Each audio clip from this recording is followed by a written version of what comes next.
Let us begin with a premise that may seem simple, but is in fact quite disruptive.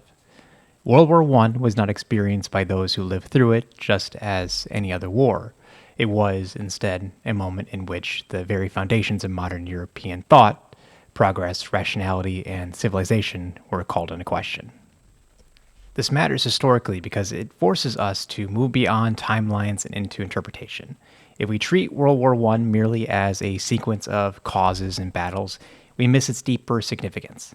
The war was not only destructive in material terms, it was destabilizing in intellectual and cultural terms. It altered how people understood the modern world itself.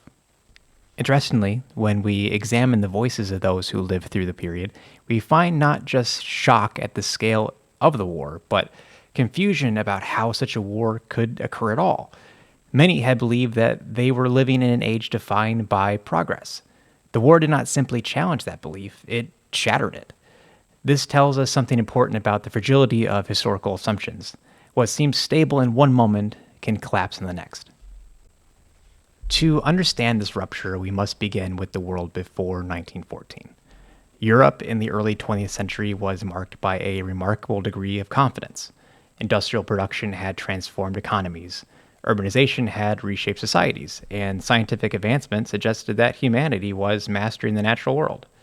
Empires extended across continents, reinforcing the idea that European civilization was dominant and expanding.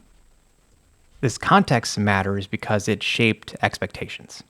Many Europeans believed that history was moving forward in a linear, progressive direction.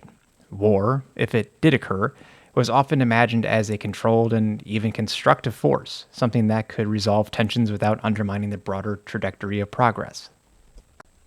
However, when we place this in context, we begin to see more clearly the specific actors within this system.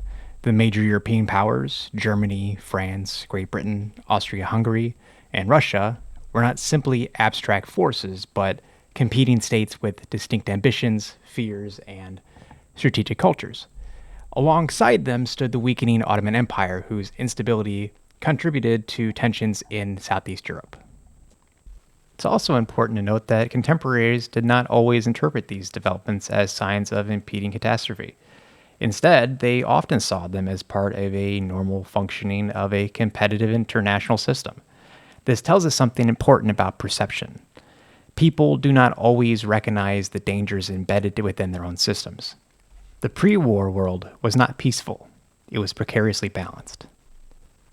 Let's now turn to the causes of the war, but with a specific emphasis on how those causes were understood at the time. Nationalism played a central role, but it's important to recognize that nationalism was not simply a political doctrine. It was a deeply felt emotional identity. Individuals increasingly saw themselves as part of a national community with a shared history and destiny. So why does this matter? Because nationalism transformed political disputes into existential conflicts, when people believed that their nation represents something essential and irreplaceable, compromise becomes more difficult. And as a result, conflict takes on a heightened intensity. Contemporaries often viewed nationalism as a positive force, something that unified populations and strengthened states. However, when we place this in context, we see that it also contributed to instability by hardening these divisions. This tells us something important about modern mass politics. It mobilizes not just interests, but identities. Alliances presented another layer of this complexity. European leaders believed that alliances would deter war by creating a balance of power. The logic seemed rational. If multiple powers were interconnected, the cost of conflict would be too high for any one state to risk escalation. However, the system created unintended consequences. When the crisis of 1914 emerged, following the assassination of Archduke Franz Ferdinand, alliances did not contain the conflict. They expanded it. States felt compelled to support their allies, and mobilization plans were activated with alarming speeds. Historian Christopher Clark has famously described European leaders as, quote-unquote, sleepwalkers, suggesting that they moved towards war without fully grasping the implications of their actions. This interpretation does not imply ignorance, but rather a failure of perception. Leaders understood their immediate circumstances, but misjudged how those circumstances would unfold. When we place this into context, we see that modern systems can produce a dangerous illusion of control. This tells us something essential about complexity. It can obscure as much as it reveals. Militarism further intensified these dynamics. Military institutions developed detailed plans that prioritize rapid mobilization and decisive action. These plans were not easily adjusted once initiated, which limited the ability of political leaders to respond flexibly during crisis. At the same time, war was culturally romanticized. Many people believed it would be brief and even ennobling. Young men anticipated adventure and honor, and public discourse often reinforced these expectations. However, this perception was deeply at odds with the realities of industrial warfare. When we place this in context, we see a striking contradiction. Societies had developed modern technologies capable of unprecedented destruction, yet they continued to imagine war in traditional terms. This tells us something important about the limits of cultural adaptation. This dynamic became particularly explosive in the Balkans, where the assassination of Archduke Franz Ferdinand in Severo in June of 1914 triggered the crisis. To contemporaries in Austria-Hungary, this was not merely an isolated act of violence, it was interpreted as a direct challenge to imperial authority. Meanwhile, Serbia was seen as both a participant in and symbol of rising Slavic nationalism, which drew the attention and support of Russia. However, the events of July and August of 1914 revealed how quickly this system could escalate. Austria-Hungary declared war on Serbia, Russia mobilized in defense of Slavic interest, Germany declared war on Russia and France, and Great Britain entered the war after Germany invaded Belgium. What contemporaries initially perceived as a regional crisis became, within weeks, a continental war. German strategy, particularly the Schäftlin Plan, envisioned a rapid defeat of France before turning eastward against Russia. This plan required speed, precision, and immediate mobilization, leaving little room for diplomacy once everything was set into motion.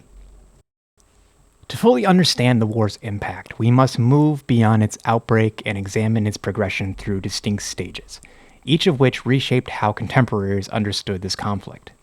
The first stage, in 1914, was characterized by rapid movement.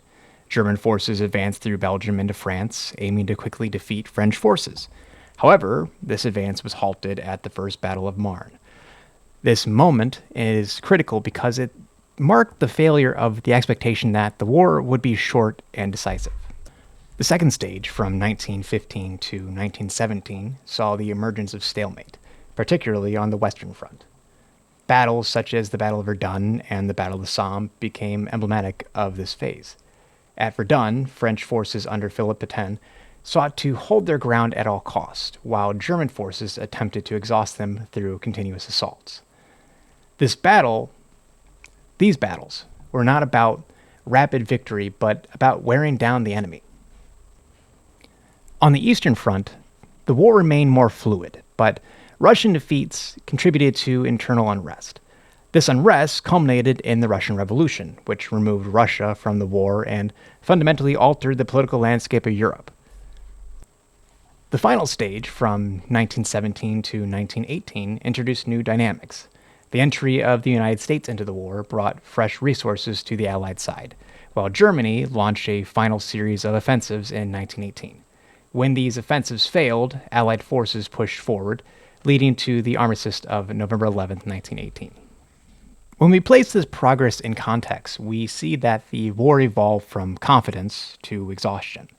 It was not a single decisive moment, but a prolonged process that gradually reshaped expectations and understanding. This tells us something important about modern warfare.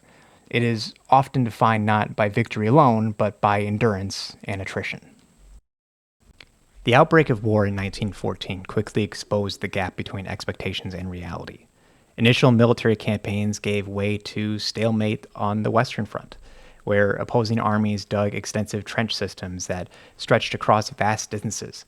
These trenches became the defining feature of the war, shaping both its conduct and its experience. So why does this matter historically? Well, because trench warfare represented a fundamental transformation in the nature of conflict. War was no longer characterized by movement and decisive battles. Instead, it became a prolonged struggle of attrition, in which gains were measured in small increments and losses were, well, staggering. From the perspective of the soldiers, this transformation was even more profound. Life in the trenches was marked by constant discomfort, uncertainty, and danger. Mud, disease, and exposure were everyday realities. Periods of inactivity were punctuated by sudden and intense violence. Many soldiers began to articulate a growing sense of disillusionment. Letters and diaries reveal a shift in perception as initial enthusiasm gave way to skepticism and even bitterness. The language of honor and glory seemed increasingly disconnected from their lived experience. For in years to come, you will be judged based on what you dare to become today. The Iron Youth of Germany. My friends, we are fortunate to be alive at a great time. Your deeds will be the water nourishing the growth of a strong and noble root. Stand still and listen up, Leiderman! The Kaiser needs soldiers, not children. I am certain that I will see most of you again soon here at home. Your sword returned to its scabbard with honor and respect. A cross crafted from iron proudly displayed upon your chest. However, take heed of this. In the darkest of hours, let me assure you it will happen that prior to an attack, you will harbor doubts. But this is not the time to concede to any mental weakness. Any unsteadiness, any hesitation is a betrayal of the fatherland. For modern war is like a game of chess. It is never about an individual soldier. Our only care is for the entirety of the body. You have the chance to earn the right to wear the uniforms you have been given. And by going to the front line in Flanders, will pierce the enemy. And then you will, in a few short weeks, finally march on Paris! Our future, the future of Deutschland, lies in the hands of its greatest generation. My friends, that is you see! Therefore, off to the camps, for the Kaiser, God, and the fatherland!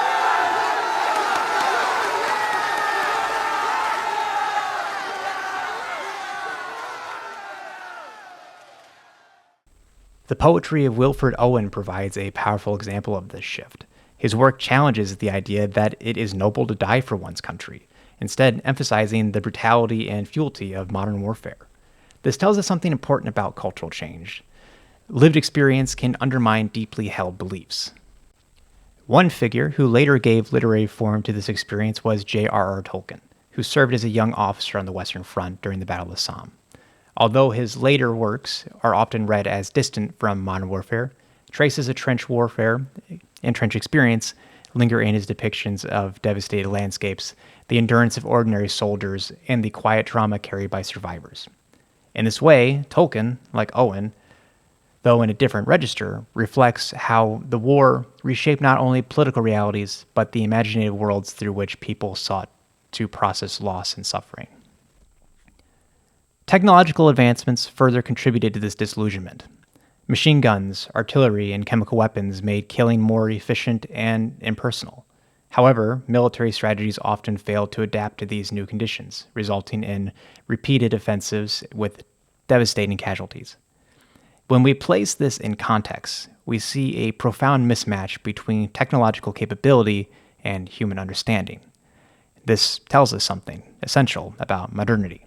Progress in one domain does not guarantee progress in others. Perhaps the most significant consequence of World War I was its impact on cultural and intellectual life. Before the war, modernity was associated with progress and rationality. The war disrupted these assumptions by demonstrating that the same forces that drove progress could also produce destruction on an unprecedented scale. But why does this matter? Well, because it forced individuals and societies to reconsider their fundamental beliefs. If modern civilization could produce such devastation, then its underlying assumptions were called into question. The concept of a lost generation captures this sense of disillusionment. Many who lived through the war felt disconnected from the values and institutions of the pre-war world. This was not simply a reaction to loss, but a deeper crisis of meaning. Returning soldiers, many of whom had experienced years of trench warfare, often found it difficult to reintegrate into civilian life. Archival footage of veterans and devastated landscapes underscores the scale of this disruption, revealing a world physically and psychologically scarred by conflict.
This crisis was reflected in cultural production.